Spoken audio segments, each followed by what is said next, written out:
Bonjour tout le monde. Alors aujourd'hui, je vais expliquer comment on fait pour ajouter des numéros de page et comment on fait pour que la première page ne soit pas numérotée, mais que les autres pages soient numérotées et que la numérotation, dans le fond, se suive et commence à la page 1 au moment où je veux que ça commence à la page 1. Donc, tout d'abord, pour insérer des numéros de page, on va dans la section Insertion. Donc là, ici, je clique dans mon travail, je vais faire Insertion, numéro de page. Disons que je l'ai vu en bas de la page à droite.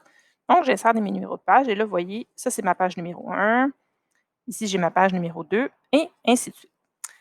Si je veux que ma table des matières, ma page de table des matières, dans le fond, que ce numéro-là devienne pas visible. Je veux pas voir le numéro 1. Donc, ce que je vais faire, c'est je vais faire première page différente. Je vais cliquer ici. Ça, c'est un onglet qui va apparaître quand on clique dans l'entête et le pied de page. Donc là, je clique dessus et là, il s'est effacé, mais sinon, si le numéro est encore là, vous allez pouvoir l'effacer. Et ce que ça va faire, dans le fond, ça ne va pas affecter les autres numéros de page. Donc, vous voyez que mon prochain numéro de page est toujours là. Tandis que si je ne cliquais pas là-dessus et je faisais juste effacer le numéro de la page, ça effacerait toute la numérotation. Mais ce n'est pas ce que je veux. Ensuite, moi, ce que j'aimerais en fait faire, c'est que cette page-là ne soit pas la page numéro 2, mais que ce soit la page numéro 1. Donc, pour ce faire, je vais aller ici dans numéro de page. Je vais aller dans format des numéros de page.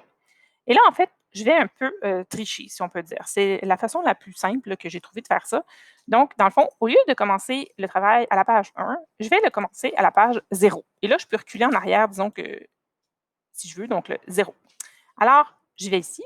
Donc, ça va être la page 0, mais comme tout à l'heure, elle n'est pas visible. Et ici, la première page, oh, voilà, ça va être la page numéro 1 et la prochaine page va être la page numéro 2. Donc, c'est comme ça qu'on en arrive à faire en sorte que ma première page ne soit pas numérotée, que je n'ai pas de numéro visible, mais que le reste de mon travail soit numéroté et que la numérotation se suive sans effort de ma part. Donc voilà, merci.